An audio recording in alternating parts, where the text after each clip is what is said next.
All right, today's a fun one. It's a fun. I don't have a Red Bull. I'll be back. Problem solved. Kind of tough to even talk about what I'm going to talk about without having a Red Bull. Today, we're going to do a video, I like to say story time, okay? And what I mean by this, I'm just going to tell the story of urban snowmobiling. All the behind the scenes of it, because there was so much that went into this. It was almost 2 years is what it took. So I pitched Red Bull on the idea of, like, you know, Ken Block was doing Gymkhana and all these things at that time, and hey, I could do that same thing, except for I could be like jumping off bridges and buildings. And they're like, hey, that'd be kind of cool. So for me, I thought Duluth would be the way to go. Red Bull, they're like, what about St. Paul? I was like, you're right, capital of Minnesota. That would be way cooler. Derek Taylor, who's like, he's been involved with Red Bull my whole career, literally. He knows so much about these two cities, it's unreal. So he takes me kind of on like a tour of St. Paul, and he's like, hey, what do you think about this area? Yeah, I could probably jump over this, I could probably flip this, I could do whatever. And that's kind of how it starts. You make this big wish list. Then from there, you have to reach out to all of the property owners. And I like, jump on your building. Can I jump off of it? And they go, nah, not so much. Not really into that. The city was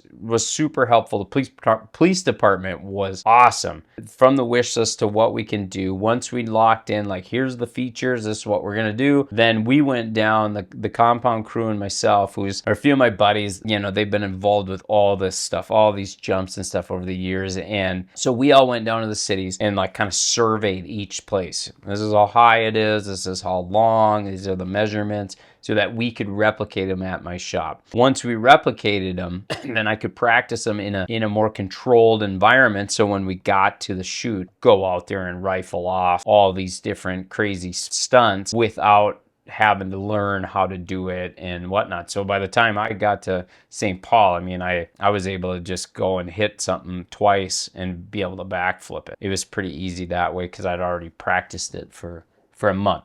Getting into the video, you know, this first section, it shows my dad and I in the bread truck. We call it the bread truck, that black box van. And interesting thing was, we did this whole section outside of Harriet's Island. It was like this cool, like, road, windy road through this like park. And I remember they had the boom cam out, like they had it was this little Mercedes car with this big boom out the top. It took 4 guys to run this. It was one guy was running the camera focus, and one was turning it, and one driving. It was crazy having this thing. But anyway, they got this big boom cam, and it's literally has a camera shining through the windshield of this box van, and they want to catch me drinking my Red Bull. Well, my dad, they're like, yeah, go as fast as you can. So you tell my dad to go as fast as he can. That's pouring fuel on a fire, right? So my dad's going flat out down these roads, and we have these 2-lane with this boom in front of us, and this car is like tracking us. So he's going off our speed, and I'm sitting there like trying to be casual with my Red Bull, like sipping it, when I'm like, wow, we're going to toss it in the weeds. Dad's going to roll the box van. This is going to be bad. So kind of a funny thing that they didn't show much of, but it was a pretty intense one right off the get. So the very first feature of urban snowmobiling is when I come jumping out of the back of the box truck and land on the asphalt. And it was actually a really cool thing. They found these they found springs so that the door would whip open like that and whatnot. But when they originally came with that idea, I was like, oh yeah, no problem, we can totally do that. Until I like started thinking about it, and I'm like, well, actually, how am I gonna do that? You know, vehicle traveling, you know, 20 mile an hour this way, I'm gonna be coming out this way. What's gonna happen, right? So it was something like I kind of had an idea what would happen, but I didn't know. So we actually just did a video kind of reliving this this concept. I just did it. Check it out. Check out the video, going forwards but backwards or something it's called. It's kind of unique. But anyway, when I first started thinking about it, I was like, well, you know, if that thing's going 20 mile an hour that way, how am I going to get going fast enough this way? Otherwise, I'm going to land, and technically, I would be traveling backwards. If I don't exit at the same rate of speed. So what we did was we put a ramp in there backwards, so that I was sitting on a downhill, and then I would accelerate down and jump out of there. And I was on a race sled, so the thing, got good hole shot and whatnot. So like at 20 mile an hour, I could land and be moving forward. And we tested when we tested this. I remember it was dark as night, and we're in the dark going down the driveway, down the dirt road, and I'm jumping out in the dark and trying to see what happens. And I remember the first time I did it, I jumped out and the sled just stopped. And it was such a weird feeling because you're bouncing around going backwards, and then all of a sudden you're like accelerating super fast this way, and then you land and you don't move. So weird. So weird. So interesting thing to test and learn about, and makes me laugh every time when you do it because it's such a weird feeling. This is great. So when we did the Mickey's Diner thing, blow the donut in front of Mickey's Diner, I did it like at least a half dozen times. And interesting thing is the people in Mickey's Diner, they were just there eating. It was just like, whatever day. And they're like, yep, having breakfast. So we blocked the streets. The police come and block off all the streets for me to do this. And these people, they don't know. So I'm under the assumption that I have closed course. I would go down this street, turn around, and then I would come and like drift around the turn just because it was fun. And the one time I'd go into this drift and I'd look and there's a pickup coming at me. And I'm like, whoa, whoa. Because I would return in the traffic actually. I was going in the out, right? So this pickup's in the right lane and I saw him early enough. And I'm like, oh, no worries. So as I'm coming around, I just kept drifted, and I drifted like all the way around this guy. And this guy, I just remember him looking out his side window at me like what the crap is going on here? Like that. It was so awesome. So moving on to the bridge section, they have the big shot of me going over the bridge. Interesting thing about that was they would close the bridge off for me to go across it, and then on my return they would open the one lane so I could get back, and then they would let traffic through. So traffic would be going through on the same lane that I'd like was going wide open across. So I would be driving back and there'd be cars like going to work or whatever. There's a little dusting of snow on the side of the road that I could go down. On the return one, I was just driving right down the asphalt, and by the fourth time the snowmobile, it just said, hey man, I've had enough of this dry asphalt running, and it just locked up, and I'm like, oh man. So I'm going, oh man, we're not done with this asphalt sled, which leads me to a whole another topic of how many sleds. So I'll jump into that. We had 3 sleds. We had an asphalt sled that had it was lower in the front, lower handlebars, a little bit easier to drift. And that one had wheel skis, no metal in the track or anything like that. And I had a freestyle sled that was like 100% just like my freestyle sled. And then I had I called it the distance jump sled, which had a stiffer suspension. I kind of had planned for some of the bigger drops and bigger jumps, but I ended up using that sled the most.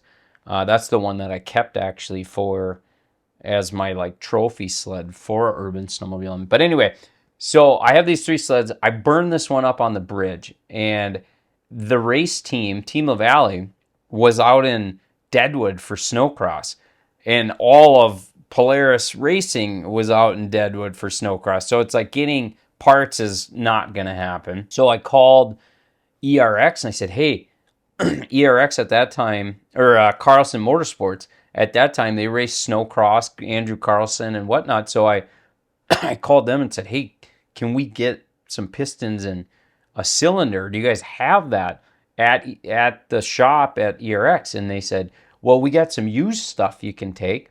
I'm like, okay, that's better than blown up stuff. So we get those.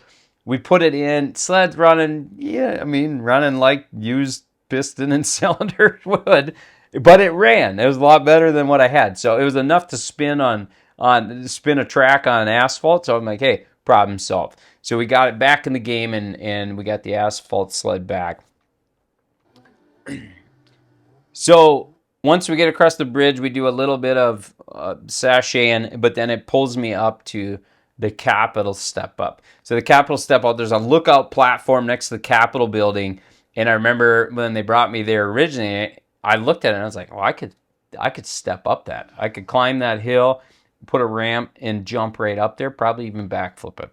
So sure enough, we figured out how to backflip it. But this feature was was my favorite one to do. I loved hitting that ramp because it just lofted you so high. It was so much fun to hit. So that jump was the one that I really liked. I mean, we built that just to build that originally because it was like a 32-foot step up or 35-foot step up is what it was from back where the ramp had to be. And at the compound, I had a 25-foot tall landing. I was like, oh, sweet. We'll just layer cake snow on it to make it bigger. We did it the first year, and it was so hard to get the snow up there. It took so much snow because, it starts off a mellow ramp, and then as you keep going higher and higher, it keeps getting steeper and steeper. So it's getting harder and harder to push the snow up the hill. So we built this layer cake the first year, and it worked. It was good. But the next year, we were like, hey, let's make a retaining wall and build it out of dirt and then dig down into the ground so that we don't have to stack snow up so high. So we did that instead. And it was like a huge project. And like, thank God for the compound crew because, they built all that stuff when, in the spring or in the fall with me. And I mean, I was out there, it was pretty late at night because I had lights for the freestyle course. So I just turned the lights on and work on it. I remember being out there till close to midnight running dozer and excavator and stuff. But those guys, I mean, they were dedicated. They did so much between, Nate, Nick, Cade. They were all hands on deck for all that stuff. So they were instrumental in making urban snowmobiling happen and all them other projects and things that we've done over the years. So huge hats off to those guys. I remember the first year we had that big layer cake, and the compound crew guys were right up on the landing, trying to measure where I would land and whatnot for our data because we would write down wind speeds, how long the jump was. We were radaring every jump. I mean, it was pretty I don't want to say calculated, but we had a lot of data, so it was pretty awesome. But this jump was great because we hit it twice, and it's in the video, both jumps. First one, I do this big fist pump because I remember I didn't want to short it, so I hit the thing a little bit fast, and I went to the moon, and I'm like, oh, this is going to be a hard landing. So I always would claim when I was going to have a hard one. And then the second one, I came back around and I flipped it, and because I told him, I said, yeah, I can flip it this next one. So I flipped the second jump, and that's literally the only two times they let me hit that jump. They're like, I would go down the street and it would be like 10 takes and, just to get a different angle and blah, blah, blah. So this one, I'm like, I'll gladly hit this thing 10 times. And they go, nope, we got it with two. And I'm like, you guys want another angle? Nope, we got it. So 2 takes, both of them made it in the video, and not too much fun when you're working, I guess, is what the philosophy was. So yeah, you can really see the asphalt sled in this one. You can see like the handlebars look kind of low and whatnot for that one. And the big thing is my other sleds had taper bars, so I could do like bar tricks and stuff. And this one, it had a bar pad. So if you look closely, nobody's ever mentioned it to me, but that one you can definitely see it's got a bar pad because it's got a straight handlebar, not a tapered one. So now we're getting into the cathedral. The cathedral there's this big kind of open yard area crowned over like grass and in the summer months, and it kind of runs at this downhill. They actually do Red Bull crashed ice right down that grass in previous years prior to us shooting this, so they knew that area real well. So anyway, they said, can you do anything here? So I went and looked, and I said, well, I could drop over this wall, and I could probably do a big trick over in front of the cathedral. And interesting thing is, it took us 6 days to shoot all of urban snowmobiling, and we would do it from sun up till sundown. And we literally had 6 days of overcast. So it was like perfect because everything was the exact same except for when we were at the cathedral. It was so crazy because at the cathedral, we show up there and literally the sun pokes out, and it's like, it's blue skies and stuff in the background, and it was just so appropriate, I would say, for the cathedral, for the sun to poke out on us. And then I remember we sat there for a little bit, and they're finally like, yep, just run it. We're gonna have to shoot. We can't just wait for it to get cloudy again. So the one part that was not bluebird, but blue sky and some sun was at the cathedral, which I thought was appropriate.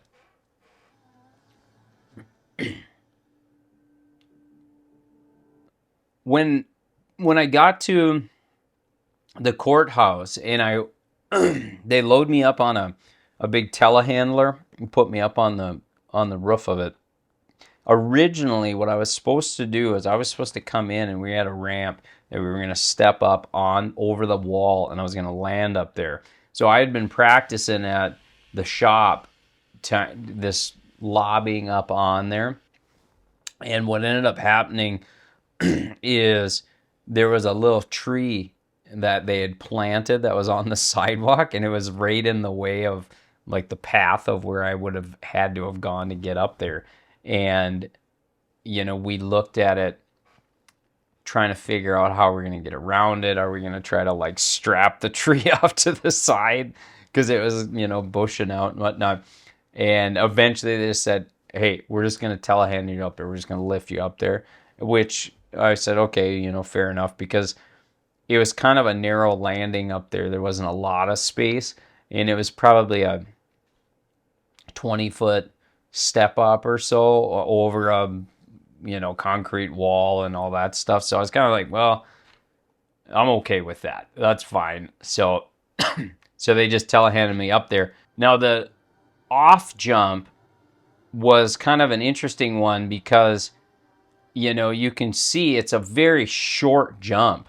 And in the video, if you slow it down, you can see actually my ramp to get me over the wall. You can see the corner of it in the video. But the hard part about it was, from the, when you look at it, that section of the courthouse that I was on, if you went straight off it, there was a big, like, planter box thing made out of concrete and tile and everything that protruded out. So I would have like landed right into it. So then the idea was like, well, do we do a snowbank over that and I kind of do a hip jump, or do we just do this tiny little short jump with a snowbank? So I tested both ways, where I would come off and like hip off of it with a little speed, or just drop off. And when we got there to actually build it, they had already put the snow right up next to the building, and they just said just do the short little drop. And it's kind of hard because you're dropping from 20 feet up at speeds that are, you're barely even moving forward. And some of them, I had these 2 drops back to back where after I land off that, I go ripping across down this bridge, and the Wabasha Bridge, and then I jump out this side thing, do this step down. And the problem was we couldn't like hit it with speed. It had to go slow enough because we didn't have the run out space to be able to hit it faster. So the bridge drop was actually really hard to do, because if you watch like some of the practice footage, you could actually see the sled would start tipping. The track would come off the ground because I was going so slow. I was literally like falling off of this thing. And it, when it starts tipping, you don't want to just get uncontrollable endo like that. So I'd like, some of them I had to like panic rev to kind of counter it to get it to come down. But I did that probably 6 to 8 times, just driving up to where I'm dropping out. I would drive down, they had that big boom cam, and they'd go, all right, let's do it again. And I'm literally like going 20 mile an hour. It was so like, I just laughed because they, which is great. They want to get a good shot, but I always would chuckle at these like driving straight shots that we'd have to do 5, 10 times.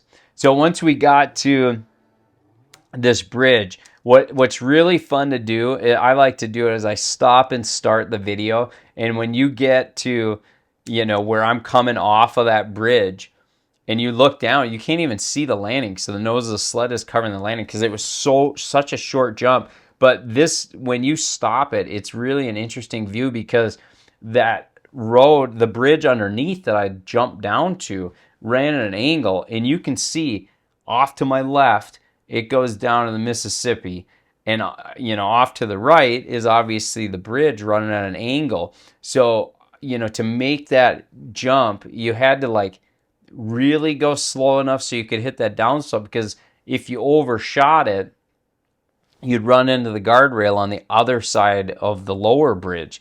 So it was kind of a wonky one where I had to go so slow so I didn't get too close to the railing, yet you can't go like, if you go too slow and you just like lawn dart yourself off, then I would have hit the side of the other side of the bridge railing and fell down into the Mississippi. So it was kind of one of those jumps where, I would say between the bridge drop and the Science Museum, the final jump, the Superman over the parking garage, from the parking garage out, them were probably the two scariest features of the entire video for me. This is great. So when I jump off of the platform and they show that kind of epic slow-mo shot of me hitting the tree branches and the ice falling off, it was pretty cool. The tree branches were there, off of that platform. But what they did is they took water and they misted the tree branches, let it freeze overnight or that morning or whatever, so it had that ice so they could get that sweet slow-mo shot. But that one was fun. It goes by so quick you don't see it. But I had a ramp in a trailer, and to step up on the levee, it ends up being like probably 100-foot jump to get up there. And it was I really liked that jump. It was really fun to hit. But whenever you have guardrails on the sides of the ramp, it just makes it scary, because you're like, gosh, if for some reason I get to the left or the right and I snag one of those walls on that trailer, it is like gonna be a disaster. And that was always kind of the thing that was weirded me out about doing that jump. So we get up on the levee and we come up, and then we had right over the Harriet's Island little bridge that they have in the park. We put the mini flip there. So I mini flip up and over that, which the mini flip it's such a unique jump because it's so short, and the idea is you come up to it as slow as you can so you can hold it wide open all the way up the ramp. The problem is you literally are going at a like brisk walking pace is how slow you're coming into the ramp, and it's so hard to go that slow. And I have an example of when I was practicing this, of like me going in really slow and then I'd flip it and I almost completely missed the landing after that. But then this was a fun one when we jumped over the Tony, the police officer. He was great. Jumping over him, that was kind of a funny one. But this is probably the most underrated jump of the whole video. Was it cuts immediately to, they don't show much of the run-in. They just show like a like heli shot from above, and you can see I jump, and you go, oh yeah, look, maybe pretty far, but then they cut it to a tight shot of me flying through the air with the buildings in the background, which is pretty epic shot. But the reality of that jump was that was a 200-foot jump. I think we actually jumped like 185 or 190 on the video is what it was marked out at. But I had been practicing at home. I was jumping 200 plus. I mean, I jumped 48 feet in the field. So I mean, it was a significant jump, and we actually used that jump was the same ramp that we used for the 50th anniversary of Heydays when we did the 200 plus foot jump there. We used that same ramp as we had in urban snowmobiling, which was later that summer when we did that. But that jump was significantly bigger and more impressive than I would say it came across on the video, simply because of how tight they shot it to show the buildings in the background, which is like, it does look super cool moving past all them buildings and stuff, but the jump doesn't look near as big in the video. The street jump was kind of cool because, I mean, one, you're jumping just to asphalt, right? So there's like this perfect little like roll coming down this road, and they're like, where, this one we didn't have any testing for or anything. It was just like, we've got it for the afternoon. You hit it, tell us where to put the snow, and we'll jump it. So I said, well, put it here. And so they, the ramp was really soft. I remember that, and it would get blown out really bad. And the problem is because it was so low, what happens is when you hit ramps that are real short and they start pocketing it out, you start getting like these big kicks, and so when you start endoing, so I'd have them re-groom it every time, and even at the end, just from them filling it back in and like snow packing it, it was starting to get a little bit where we're getting closer to kicking. So anyway, but I hit that thing as fast as I could, and they I think in our notes we had 120 foot, 120, what was it, 120 or 125 feet is how long that jump was from ramp to where I landed, where I touched down. So 100 plus foot jump to asphalt. No, it was pretty decent one. But funny thing about that is I had these wheel skis that it had two like these like kind of hard rubber composite wheels on top of it. Was an aluminum like wheel with this composite type material. So it was real hard, so it didn't turn real well, but they're really solid wheel. And it had these little axles that were like 3-4 inches. So there's maybe a 3/4 inch gap. No, not even. Maybe like half inch or less gap between the two wheels. And it was funny because from jumping them jumps, doing them to flat, it actually bent in between them two wheels, and the two wheels would sit like this, and they actually came together and were touching at the end, which I didn't realize I'd bent the little axle from slapping it down so hard.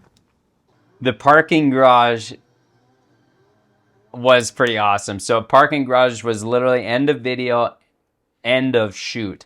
We literally did the parking garage and then loaded up. We shot that as it was the last thing we shot, and it was the last thing in the video. So going around that parking garage was so awesome. So I could drift around it, but I couldn't do it real fast because it would kind of flatten out every level, so you could exit on to go park your car.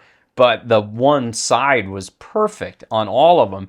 So I said, well, let me throw it up against the wall and just rail it. And too bad it wasn't a continuous circle, because I think you could have really got cooking on there. But anyway, I would only have this like 2/3 of the way maybe that I could do it. But they're like, hey, we should get it. Can we get some sparks? So we went to like REI or Dick's Sporting Good or something, and we got flint and steel, like for making sparks to make a fire, and we put the flint on the side of the ski, and that's what would rub on the concrete, and that's what there was the sparks were from. It was from the flint. And then the car jumps, we tested those. I had them all set up at my shop. It was super funny. The one year I had Kyle Pauline, and they used to live at the compound, and he was out there videoing, and I was like, well, just run next to me. I knew he was like good runner. Well, you can't really run as fast as a snowmobiler jumping these cars, but he was running back and forth, so that was the Kyle cam.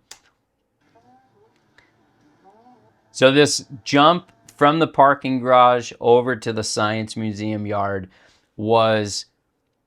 it wasn't a crazy jump, we'll say. It was only it was a freestyle setup. I think it was set at like 60 feet, so it was a short freestyle jump for me. And, it was a chip shot kind of jump, one that I've done thousands of times with freestyle. But the problem was there was an 80-foot hole. It was 80 feet from the railing down to the bottom that I had to jump over. And it's funny how when you have, something so simple as an 80-foot hole to jump over, it makes you just like the consequences are so high. You start playing games in your head going, man, what if something goes wrong? You start thinking that type of stuff. And I'm like, you've done this jump thousands of times, and it's even 10 foot shorter than normal. So it stops stressing. So I just remember I didn't look down in the hole until after the jump. Then I went and looked, and I went, wow, I'm glad I didn't look down there, because it was a long freaking ways down, and you're definitely not making it out of that one. So anyway, we did that jump. I think I did one setup jump, and then I did the Superman over it. That was another high consequence one where, the crew, production crew and all those guys said, that's good, we got it. So we did that one jump in slow-mo, land on the other side. And this is probably one of the funniest things. So we do this jump, and after I did the first jump, then we got a little crowd of people that were watching. They're just random people in St. Paul, and they stop and they start watching. So then I do a Superman. Well, then we go into me loading into the van, and you can see we built this little snow ramp, just took shovels and shoveled up snow and made to get up in there. So the shot that they show was the first one. I did it one time. I drove up in there, Dad closes the doors, and then I had an earpiece so they could talk to me, and they say, cut. So they cut it, and they go, okay, that was great, let's do it again. And so they go, okay, can you do it a little faster, a little edgier? I said, sure. So when we pulled the sled out of the box fan, my skis dropped down, and it cut like probably 4 or 5 inches of snow right off the top of my ramp. And after 6 days of doing all these crazy things, I was like, and you're dotting every I, crossing every T. I looked at it and I saw it, and I'm like, it'll be fine. It'll be fine. I go back, reset. I come in a little bit hotter, just kind of slide it in, and I'm going to jump up in there. And I see like the edge of the box van sticking. I just see it perfectly square, just like the 2-place trailer when you're loading that and you snag a carbide. And I said, don't worry about it. You've got round bar on, no carbide, so it'll pop right over it. So just kind of give it a little gas. And my idea was I was going to kind of like try to make the front end light so I could like kind of wheelie over it essentially. So I goose it going up that thing. My right ski snags the edge of the box fan bed, and it kicks the sled sideways, and I go right into the wall. I center punch the wall. It flips me right over the handlebars. So I'm laying over, like the handlebars are at my waist, and I'm laying over the hood fully stretched out, and my thigh is pinning the throttle wide open. So it's roosting snow out the back. And I was like, afterwards I thought about it. I'm like, I had all these people that were watching me, and they're probably like, wow, this guy's like amazing on that sled. You see him do that jump with the Superman? And then the next thing they see me is running into the wall, laying over the hood, roosting snow, going, gosh, I wonder who ties that guy's shoes for him in the morning, you know? So it was kind of funny, but we did that one. And I remember I was like, by the end of that day, I was like, I'm done. I'm like so shot. I'm like, do you guys want me to do it again? They're like, no, we'll just make the first one work. So that was good. End of show, super fun.